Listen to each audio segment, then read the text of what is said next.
Welcome to Not Starving Artist, the podcast. I'm your host, Brooke Benson, money coach and equity actor. I am your financial cheerleader, here to help you build your financial confidence and have power over your money. The best part, no budgeting or bi-weekly paychecks required. I went from being a broke BFA grad having weekly panic attacks about money to a financially confident, wealth-building actor and business owner. Money gets to feel fun, simple, and sexy, and I am going to show you how. Hello, everyone. Welcome back to the podcast. Have you fallen off the wagon with your money recently? Did you set a New Year's resolution or goal at the beginning of January? And now we're hitting end of February, beginning of March, and that didn't quite pan out how you thought it would? Did something unexpected happen that made you feel like, it's always something I can never stick to, insert whatever it is? We're here to help today. We're going to talk about, if you're having the thought, I've fallen off the wagon, what to do about it. And here is 3 practical, tactical things that you can do this week to get yourself back on that wagon. But also, I want to start off this episode by saying the energy of I've fallen off the wagon, that's actually the first thing we need to talk about and eliminate. Because the energy of falling off a wagon means that there was a wagon to fall off of. This is inherently part of the binge restrict cycle. If there is something you can potentially fall off of, if you are feeling that, that means you've put yourself onto a plan or into a kind of lifestyle that is not sustainable. That is something you can literally fail at. So we actually need to go back and look at your structures of like, what have you decided for yourself? Did you put yourself on a really restrictive budget? Did you tell yourself you weren't going to put yourself on a budget and you were like going through with the money flow method, but like secretly in the back of your head, you're like, and we're not going to eat out at all this month. And then you ate out and then it made you feel like you went on a bender because you ate out a bunch of times in one weekend because you secretly told yourself you weren't going to eat out, but then you did. And so, oops, you fell off the wagon. Okay. So even just that statement, that's the first thing that has to go. And when we're talking about falling off the wagon, it sometimes is going on like a spending binge or having a lot of money coming out of your bank account that you weren't expecting, right? But it could also be falling off the wagon, i.e. avoidance, right? You haven't had your financial CEO party, your monthly money date in a few months, or you have been in a season of coasting for longer than you desired to. So you had like a push season, whether it was like a push season with a savings goal, a push season with an income goal, you were building something, and then you were like, okay, I'm going to give myself a season of sustaining. I'm going to coast for a little bit and just like let myself chill. But then that sort of turned into avoidance or sort of turned into complacency. And now you feel like you're on the back foot and you're like, ooh, this is not what I desire for me in my financial life, okay? So there's a lot of different ways that this could actually be looking practically when you're having the thought, I've fallen off the wagon, or I need to get back on it. I need to lock back in, okay? And so the other thing I want to start off this episode by saying is that if you feel like you've fallen off the wagon, it also is probably not your fault. I'm going to tell you right now, it's not your fault. We're going to get to this in one of the practical, one of the 3 things that I'm going to give you to do this week to get back on the wagon, so to speak. But if you've fallen off the wagon, there's a reason for it. I posted this on Instagram. I actually wrote it in an email recently. But the fact that you fell off the wagon was probably because the wagon was going through a hurricane. The wagon was going up the side of a hill and it threw you off. The wagon was going way too fast. The wagon lost a wheel because the wheels weren't bolted on correctly. And all of these are metaphors for the shit that happens in our world and in our life. So you had a medical expense come up that you were not at all expecting. Your dog had to go to the vet. Also, maybe you got thrown into a depressive episode that you couldn't predict, right? Sometimes our mental health just like hits us and puts us on our ass. You might just be probably extremely affected by the shit that's happening in the United States right now, also the world, right? But we're experiencing a fascist takeover. We're seeing ICE agents murdering people in the streets.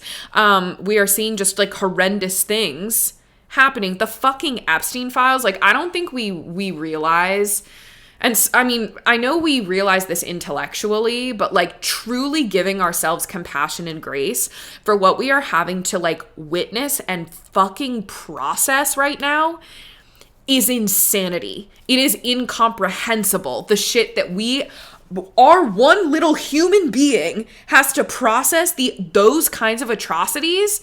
It's crazy. And we don't give ourselves enough compassion for that. We still force ourselves to go through like day-to-day business as usual, because also the bills still have to get paid, right? Also, we still want to make our fucking art. Also, we still want to run our business and help the people. We still want to show up to make change and keep hope alive, because we actually do believe that a better world is possible if we all keep showing up and making the change happen. Like, we still want to do all of that. So of course we're still going to be showing up. But I say all of this to say, if one of the things that fell to the back burner when all of that was happening, when you were processing this, when also the flight you were planning to pay for was $400 more expensive than you expected, like, it's okay that looking at your bank accounts fell to the back burner. Like, let's just start baseline with saying it's okay. And that makes sense. And you don't need to be mad at yourself about it.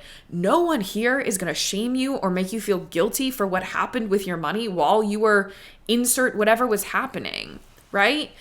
So starting there. Now, the next level here, the next step then is, okay, and how do I want to proceed? So when we're talking about this falling off the wagon energy, like, I don't even want to fortify your wagon to make it one you can't fall off of in the future. Like, I don't even want you in a wagon.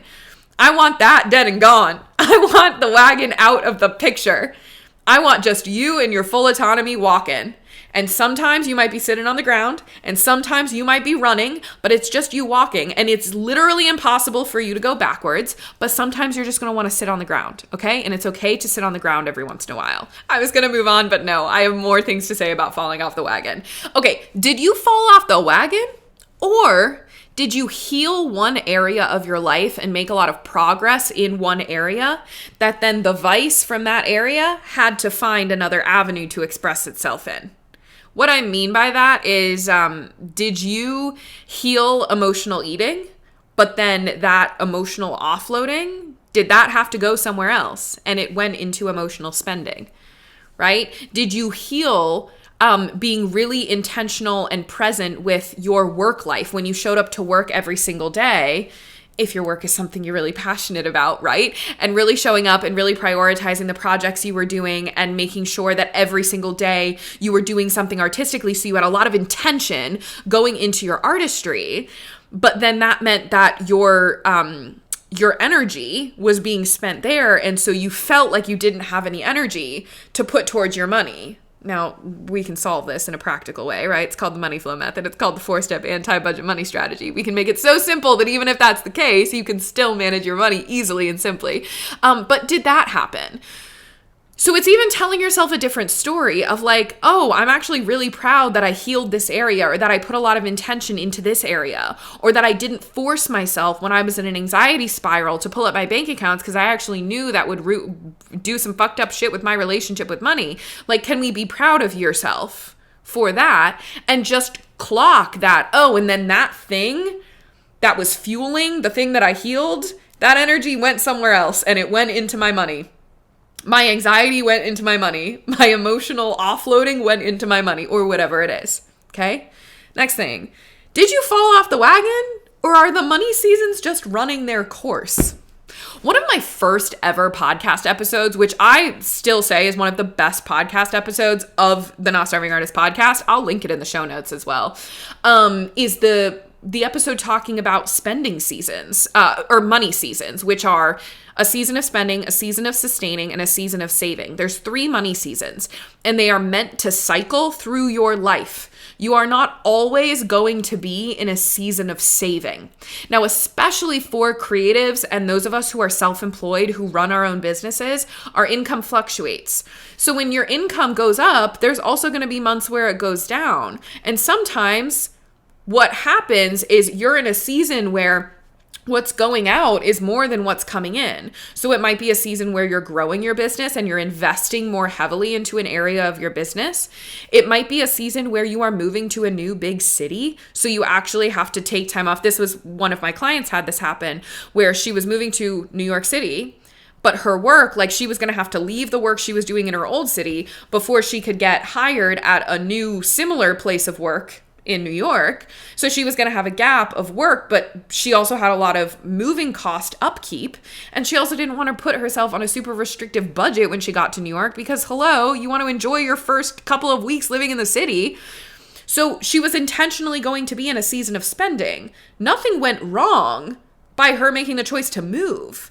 But it was the thought of, oh my God, I'm going to be in the red, that was making her feel a lot of guilt or like making her feel scared when it's like, no, that's just a money season. Because then after that, you're going to move into a season of saving when you do get hired at that new place of work, which she ended up doing. When you do end up getting those bonuses and increasing your income, which she ended up doing, where she was able to put money into her savings buckets to take some dream trips and like do some stuff off her bucket list. Amazing. Right? So she was able to move into a season of saving. And then my favorite one is a season of sustaining. So this is the time in between a season of spending and a season of saving, or after a season of saving and you want to coast for a little bit.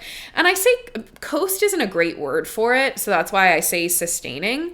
But a season of sustaining is where you are just you're integrating. You've kind of done a big thing, whether it's like you were in a season of spending that really tested your nervous system, but now you're back in your even keel. And before you push yourself into another season of saving, if it requires a push, you're just going to enjoy what you did and what you created. And also on the opposite end of that, a season of saving, you are either making a lot of surplus, and now you are like either out of a season of hustle, or you are now like out of a huge influx of money. I have a couple of clients and friends who like booked a really big TV show or commercial and got this big chunk of money. And it was like this huge overflow where they were able to like in one fell swoop do a couple of really big things that they've always wanted to do. Like one of them got a dog, one of them was able to move to a dream apartment. But then after that big influx, then it's like, okay, now we're in a season of sustaining again. Now we're back to what's coming in is what's going out, and we made progress, so there's nothing that's gone wrong. We're just integrating. I'm like, wow, that was so amazing, and now we're sustaining. Sustaining is also the place where you learn to feel ease with your money. Sustaining is a place where you learn to feel safe with your money. So a lot of people feel like something has gone wrong if they're in a season of spending or a season of sustaining, because we've been taught by the people who have biweekly paychecks, who created the personal finance systems that we know today, is that if you are not in a season of saving, i.e. if you are spending more than is coming in your biweekly paycheck, that you are doing something wrong. Shame on you. You should never see the inside of a restaurant, right? That's what's being fed to us. That doesn't apply to us if we have fluctuating income. That also doesn't apply to us as creative humans. Like sometimes you are going to be in the red, but it's because you're building something and then you're going to be in the green, right? Also, it doesn't take into account inflation and the high cost of living and student loan. Like it doesn't take into account any of that, right? It's different now. So that's also what I want to say. Like, did you fall off the wagon, or were you just in a different season and you told yourself that it was wrong that you were in that season, right? Ask yourself that. The other thing I'll say is, did you fall off the wagon, or was one unexpected thing came up that cost more money than you expected? Or like one day went how you didn't expect, and then you had the thought that allowed in the thought of there's no point this month then. And then that created a spiral of falling off the wagon, kind of going into fuck it mode. So was it actually just one small thing that could have been absorbed by your financial life, but because you wanted to do it perfectly, and because you had this beautiful plan in mind, or because it really like threw you emotionally, like then it threw you into the falling off of the wagon, but it was really just the one thing? These are things to clock and ask yourself, because all of these things require like different solutions. Also, different ways of speaking to yourself and relating to what's happening in your finances right now, okay? So that's why I'm asking these questions.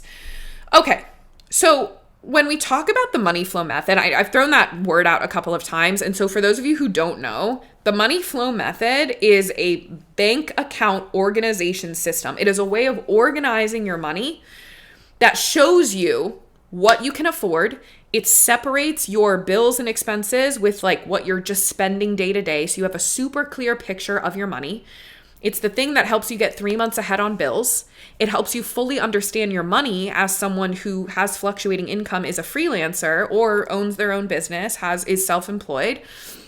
Helps you understand that, and it helps you live the same kind of lifestyle, whether you're having a high month or a low month, okay? This is what the money flow method does. It's how your money is flowing through your financial systems, your bank accounts, and your credit cards, okay? The money flow method is literally created to be able to absorb things not going perfectly to plan. If your money management system requires you to have close to perfect behavior, it's always going to fail, and it's always going to throw you into a shame cycle every single time, because we are human beings, and human beings are incapable of being perfect.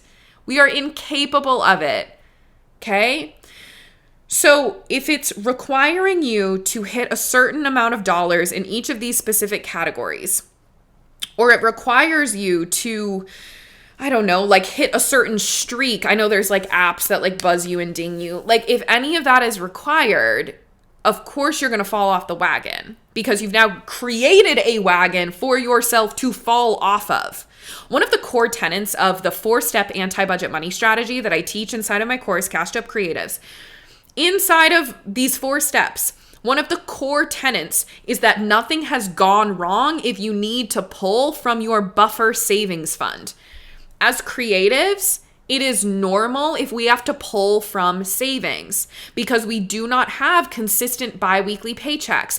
Even if you have consistent biweekly paychecks, it is normal if you have something wacky happen some month and you need to pull from your savings. That is quite normal. Okay, nothing has gone wrong. That doesn't mean you've fallen off the wagon. It's actually part of the process that there's a cycle of like, we fill up the savings buffer fund and then we use the savings buffer fund. Now, in addition to that, you're also filling up other savings funds. So it's not like you're filling your savings and then draining it all the time, filling it and saving it. That's not a cycle we want. There's other savings funds and investments and money for future you being put aside, but there's a specific fund that is literally meant for you to pull from, so that if you have a low month, or if you do overspend more than you planned to, you spend more than you planned, that's okay. You can pull money from your buffer fund to buffer you. If it happens more than 1 month in a row, now you can actually clock the pattern to see like, ooh, I think something deeper is here.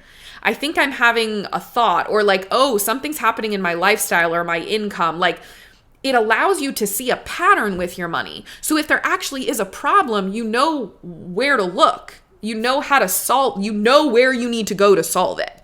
It makes it very clear that way.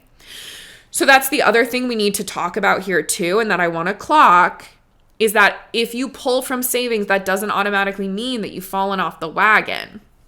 I have a client who has been in a self-proclaimed spending era, which was not what she originally planned, but she still has $50,000 in her business savings. So right now, while she's in her spending era, she's like, I'm just aware that I'm spending from that savings. And right now that still feels okay.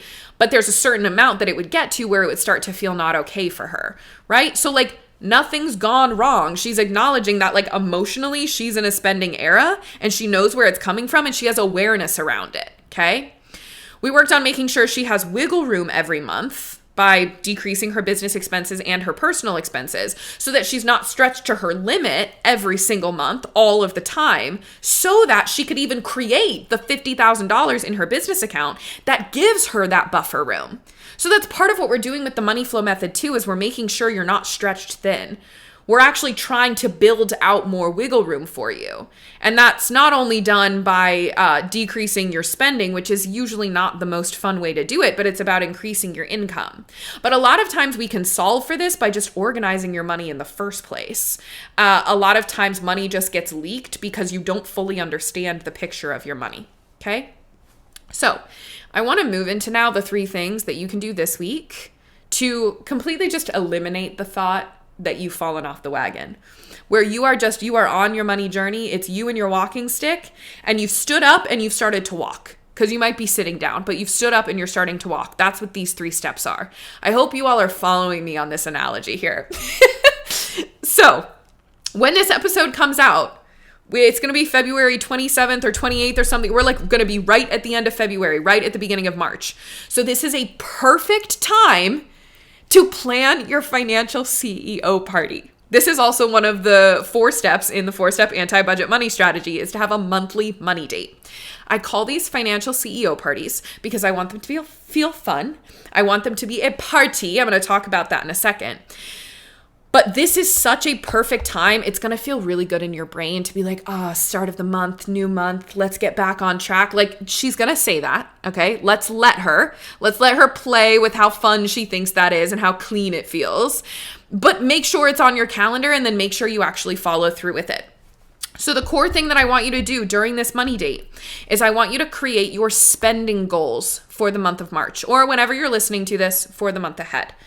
What a spending goal is it's how much overall you want to spend this month. This is not about categories. This is not like how much I'm allowing myself to eat out this month, how much I'm allowing for shopping, how much I'm allowing for entertainment. We're not doing categories.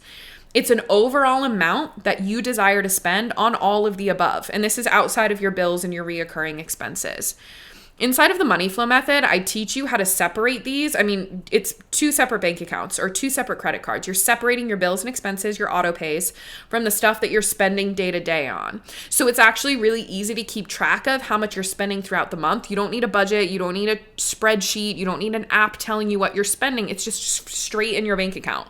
You can pull it up and look at it in 1 second and see the story of your money.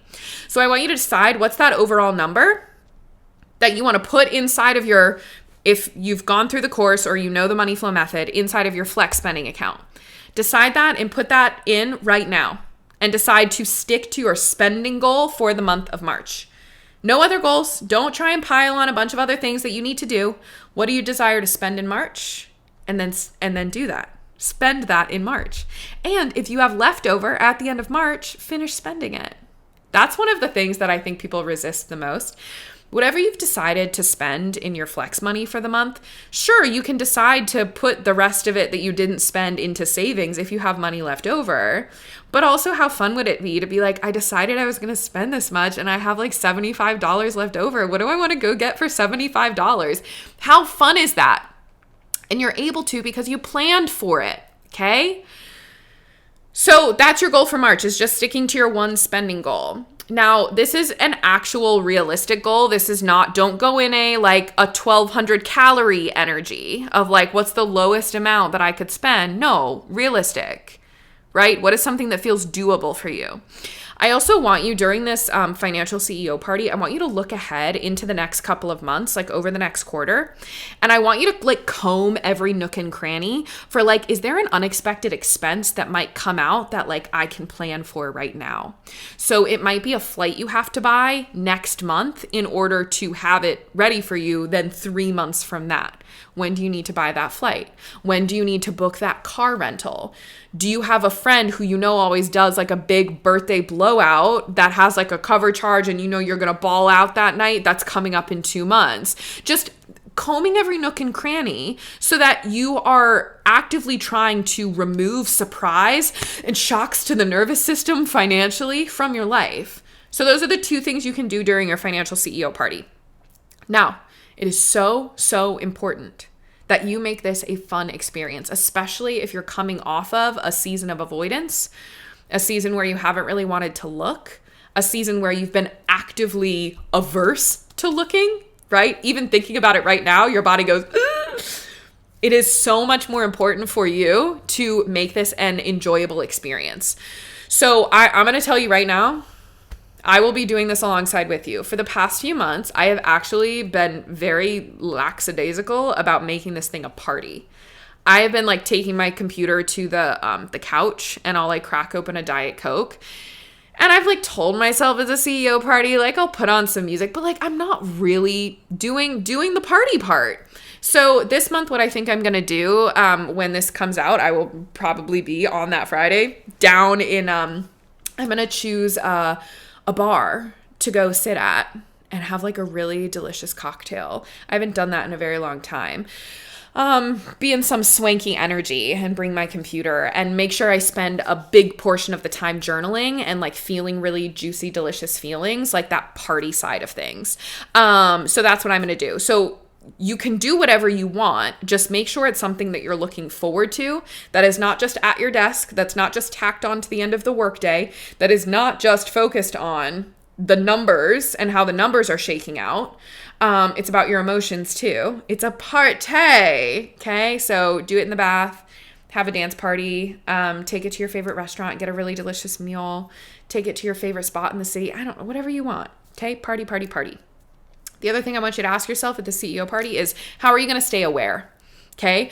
The process with the money flow method is that the spending is separate from all your other money. So you just check in on it every couple of days. That's how you stay aware and just decide that every couple of days you're going to pull up the bank accounts. I actually just did this with one of my clients. She was like, I have not looked at it in a few weeks. And it's like, great, let's pull it up together. So we pulled it up together and she was like, oh, that's actually not as bad as I thought. Oh, that credit card balance, that's about right. That feels correct. So we were able to do that together. But like, what is that process going to be for you? And what do you need to do to actually follow through on staying aware? Ask yourself these questions. During your party, like while you're at the bar, while you're at the coffee shop, while you're in the bathtub, it's a lot easier to go into this stuff when you're not just like at your desk where you do your work. Okay, so that's the first thing. Create your spending goal, do your CEO party, do all those things that we talked about, right? Make it fun. That's your first thing. Second thing is, and you can do this during that time of your CEO party, the second thing is a journaling prompt I'm going to give you, which is writing a new narrative. We've already touched on this at the beginning of the episode, but I want you to write a new story about what happened during this season of falling off the wagon, or like why you fell off the wagon, why you went into avoidance, why you've been coasting, why you've been in a spending binge. You're probably telling yourself really mean stories, really heavy stories about like you were lazy, you didn't prioritize this, like you could have done so much better. I mean, if your brain is anything like my brain, she's really loud and she can be really mean if we don't talk back to her. So you're going to write a literal news story. I've been using an analogy of like a documentary crew a lot recently. I think it's just a really helpful objective way to look at your life, or subjective, but in a good way. It's a very subjective view where it's trying to find the heroicness or the success in the story that you're looking at. So I want you to look at however long this season has been for you, or whatever moment you feel like it happened. And I want you to go in like you're a documentary crew, and I want you to tell the story around it that pulls at your heartstrings, that makes you feel for the person. I want you to find the real story behind what happened, okay? Because there is one. And that the one you're going to find is one full of a lot of compassion and a lot of love, of like, wow, that must have been really hard, or that must have been really scary, or like, wow, this actually makes so much sense. Like nothing here is a surprise. Right? So write that story in a new way. I just got hit with crazy deja vu just now. Whew, that took me off for a second. We're back. The hard level of this, which I encourage you to do, is while you are doing that with documentary crew lens, I want you to decide why you're actually grateful for this season.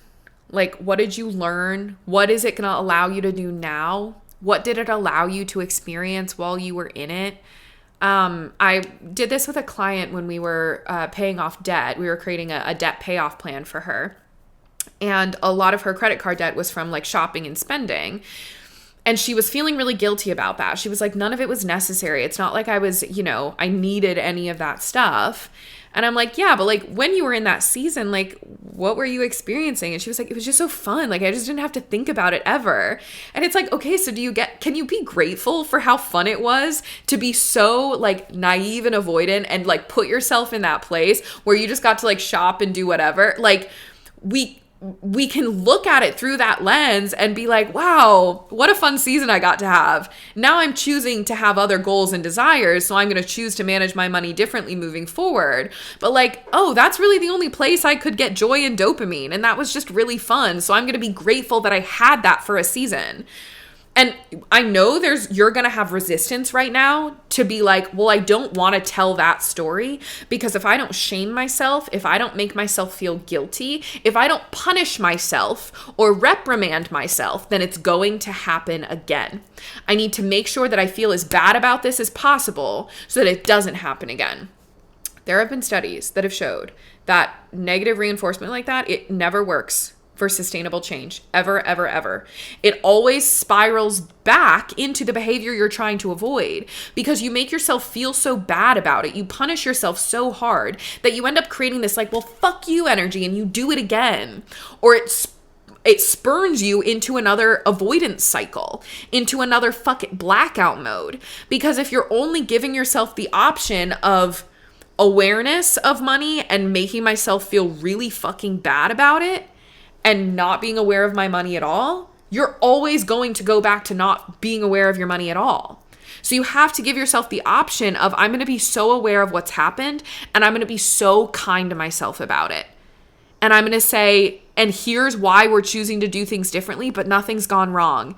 And how fun it is to be able to look at the things that I want to create in the future financially, and I'm going to get excited about those. And that's actually what's going to pull us forward. You celebrating and feeling good about yourself is literally one of the biggest, most effective ways to make financial change. Okay? So you're going to write that out in your journal while you're actually really grateful for it. That's the hard level, and I encourage you to do that. Okay, so that's the second thing. You can do both number 1 and number 2, creating your spending goals for March and writing this new narrative. You can do that at that financial CEO party today, this weekend, sometime before March 2nd. That's what I challenge you to do. Number 3, this one might take a little bit longer, but you can start the work at the CEO party or sometime this weekend. Find the trigger and solve for it. So now that you've gone back into your documentary crew energy and you've really found like what the story is, you've looked at what caused it, what created it. You've asked yourself, like, did I fall off the wagon or was it this? Or did I, funnel some other kind of wound into my money? You have that information now. So I want you to really go in and figure out what is the trigger for falling off the wagon, especially if you are in a pattern of, again, telling yourself you've fallen off the wagon or the same sort of cycle or pattern with your money and your financial habits. Where does it start? What happens? And what is the most minute trigger that you can find for it? Because usually it is not a huge financial overhaul that is needed. Usually with any kind of change, life change, it's not a huge sweeping overhaul. It's 1 or 2 really small things that can make a huge fucking difference to make you feel in control again. 1 or 2 things that stop the spiral, that stop the fall off even, to start. I'm going to give you a super small example that has nothing to do with money. I obviously struggle with anxiety. That's something I've had my whole life. It stems from my OCD. But one of the places it really loves to play is in the health realm with health anxiety, body anxiety. And so I've been on a journey with this. And a couple years ago, I realized that the thing that always started the really bad panic spirals is I would notice something that like felt a little off, or like my brain would start like thinking about a symptom I had or like something that could be wrong with me. And I would Google the symptom, or I wouldn't even Google a symptom. Sometimes I just like look into it, or I wouldn't even look into it and something would pop up on Instagram that then would start spiraling me. So what I realized was that my health anxiety wasn't this huge monster that I had to figure out and take control of and get on medication for and all of whatever. And nothing against medication. This was just something that I felt in my gut that I could really get a handle on. So I just realized it's the symptoms, it's the Googling, it's the looking, it's that first little nugget of, I wonder.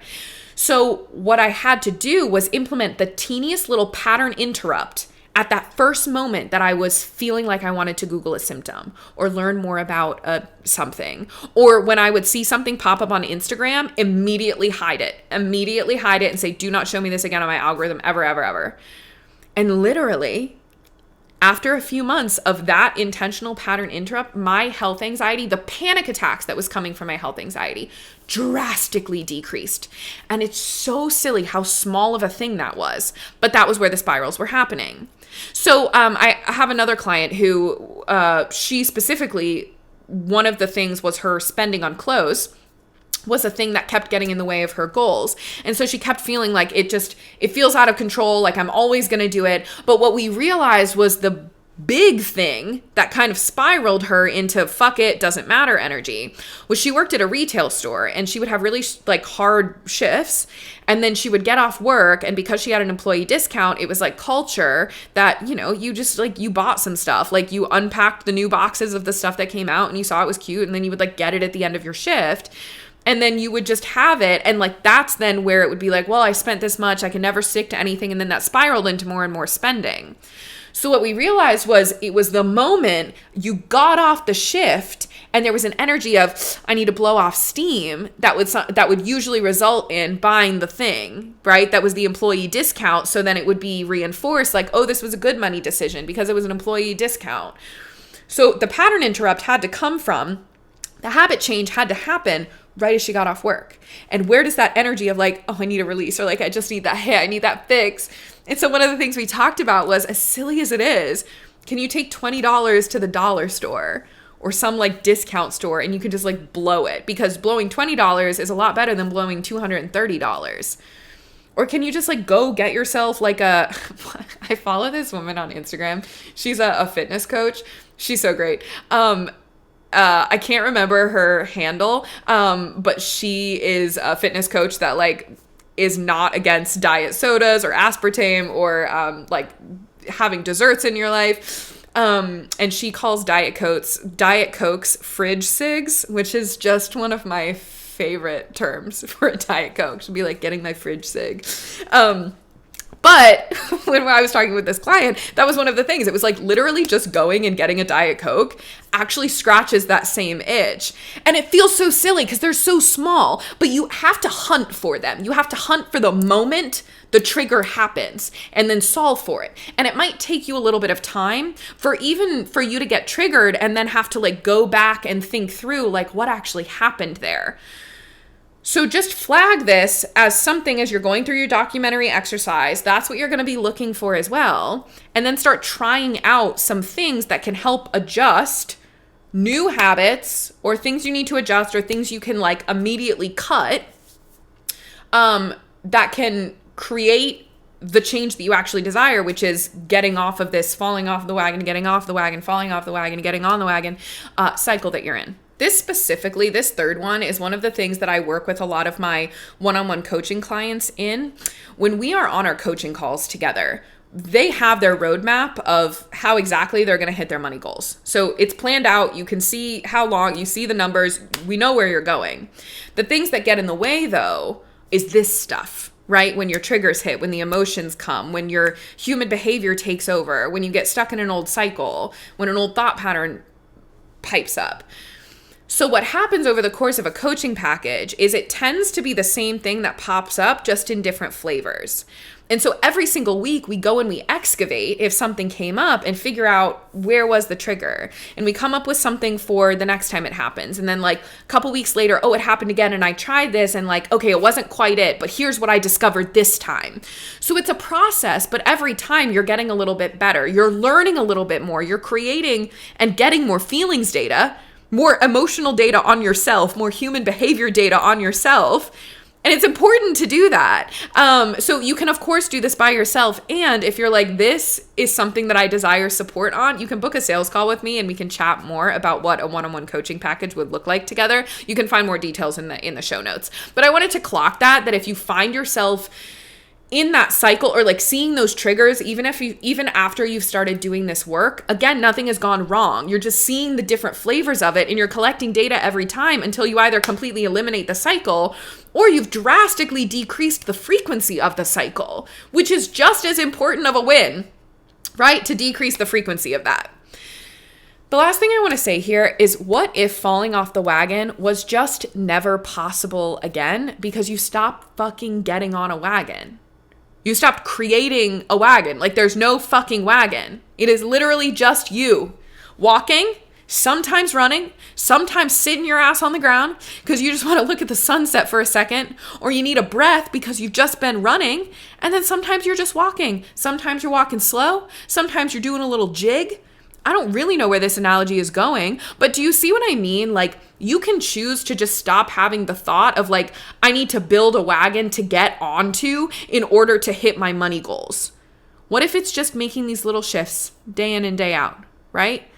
What if it's just about you prioritizing 1 hour a week to start enhancing your financial education, right? Watching a video inside of the Cashed Up Creatives portal, one each week, right? And it's small little steps so that this is actually a sustainable lifestyle change that you are creating for yourself, right? And what if you stopped telling yourself ever again the story of, I built something that then I've fallen off of? What if it's just choices you make one after the other, day after day, and you are just trying to make more choices with a vote in support of the you that has financial stability? And of course, there are going to be things that happen that are not in support of your financial stability, but more often than not, like the 80-20 rule, right? Can we be 80% in support of that version of you that has financial stability? Because that's what's going to carry you for the long term. Again, this is the whole energy of what we do at Not Starving Artists, right? You don't have to be perfect to have financial stability. You just have to create a system that carries you through the hard shit and be intentional when you have the energy to be intentional, and then create your art the whole time. That's the vibe. Because remember, berating yourself and feeling guilty has literally never once presented lasting behavior in anything, okay?